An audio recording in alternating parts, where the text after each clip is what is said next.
Yo Bakayalo Konoyalo, Tokyo Revenger, oui, épisode 22, à ne pas confondre avec Tokyo Hotel ou Tokyo de Casa del Papel, oui, toi-même tu connais les bails. Et les amis, c'est bon, j'ai tout rattrapé, y a plus rien après l'épisode 22 de Tokyo Revengers. Oui, je suis à jour, je suis obligé d'attendre maintenant, comme vous. Mais cette bataille entre le Toman et le gang de l'ange sans tête, aïe aïe aïe, on sait même pas c'est qui le chef, on dirait que c'est Hanma, mais en fait c'était Takizaki. Bon, on va quand même revenir sur deux événements de l'épisode 20 et 21. Déjà, le one-shot de Mikey sur Hanma. Oui, méga coup de pied de ouf, la spéciale de Mikey, et là, y a rien à dire.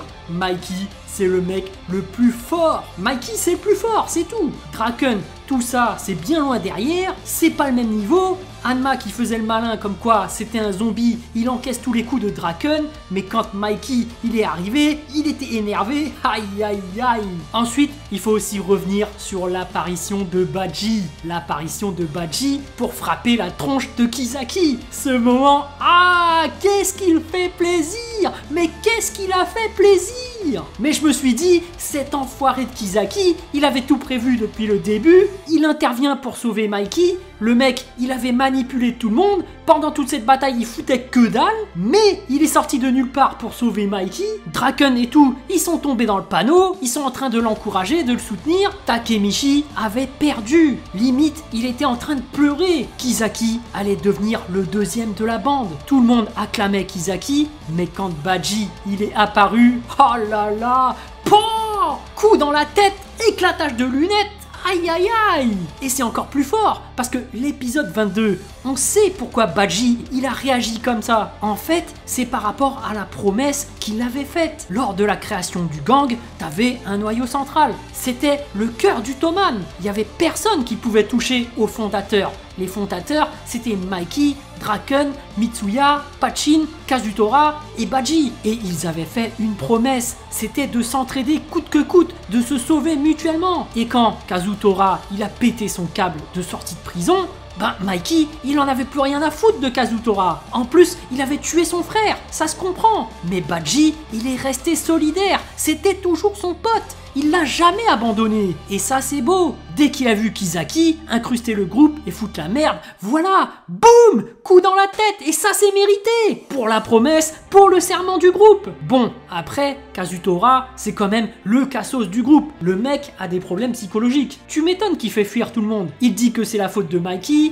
puis il dit que c'est la faute de Baji. Il a des comportements chelous. La mort du frère de Mikey lui a fait un tel choc psychologique qu'il est à moitié devenu fou. En fait, son subconscient a construit une barrière mentale qui l'empêche d'admettre ses torts. Parce que c'est lui le meurtrier, c'est tout. C'est pas la faute de quelqu'un d'autre, non, c'est la tienne. C'est la faute de Kazutora. Et le mec ne veut pas l'admettre. Là, dans l'épisode 22, il a enfin admis en prison que c'était sa faute. Et Draken, il sait direct qu'il culpabilise. Il sait que sa conscience ne pourra pas le supporter et qu'il voudra se suicider. Mais Mikey l'a pardonné. Le gang l'a pardonné. Il lui propose même de revenir dans le gang. Et ça c'est beau, c'est très beau, parce que Mikey, il avait de la rancœur. Il y avait une injustice vis-à-vis de son frère est mort pour rien.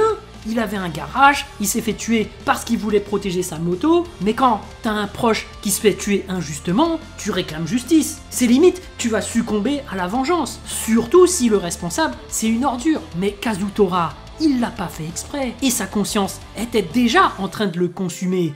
Le mec n'avait plus la conscience tranquille, il était limite en train de devenir fou. Il est tellement en train de souffrir qu'il va carrément remettre la faute sur la personne qui l'idolâtrait, la personne à qui il voulait faire plaisir, la personne à qui il voulait offrir ce cadeau d'anniversaire. En fait, lui, il recherchait le pardon, et limite, il recherchait le pardon de Mikey, mais en provoquant sa propre destruction. Parce que vous savez, un simple pardon, quand la faute est trop grave, ça ne suffit pas. Tu recherches ta propre souffrance pour te faire pardonner toi-même, et tu t'auto-détruis en détruisant ce que t'aimes. Mais ça, c'est vraiment important. Parce que dans un groupe d'amis, t'as toujours des mecs qui sont en embrouille. Moi, dans mon groupe de potes, il y a un ami qui s'appelle Alain, il s'était embrouillé avec un autre qui s'appelle Antoine.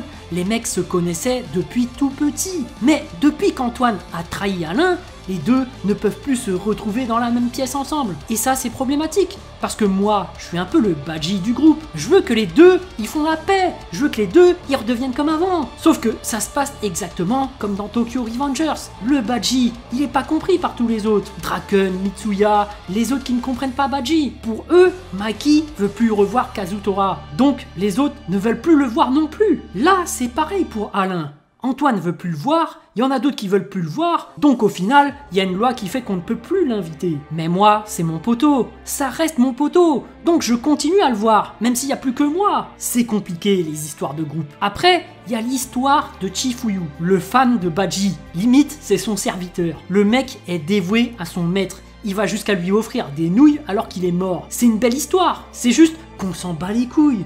Oui, on s'en bat les couilles. Maintenant que Badgie est mort, à quoi ça sert de raconter son background? Alors oui, c'est intéressant. Il avait vraiment un bon cœur. Badgie, c'était vraiment un mec que tu respectais avant tout. Il a sauvé Chifuyu, Chifuyu qui lui est redevable. On comprend son attachement envers Badgie. En plus, Badgie, il était super balèze. Déjà que Chifuyu, il était déjà balèze, mais Badgie, il était d'un autre niveau. Alors qu'en est-il de Mikey? Enfin bref. Le sacrifice de Badgie n'aura pas été vain. Il aura réconcilié tout le Toman et surtout, ils ont jarté Kisaki. Kazutora aura retrouvé sa paix intérieure. Pareil pour Mikey.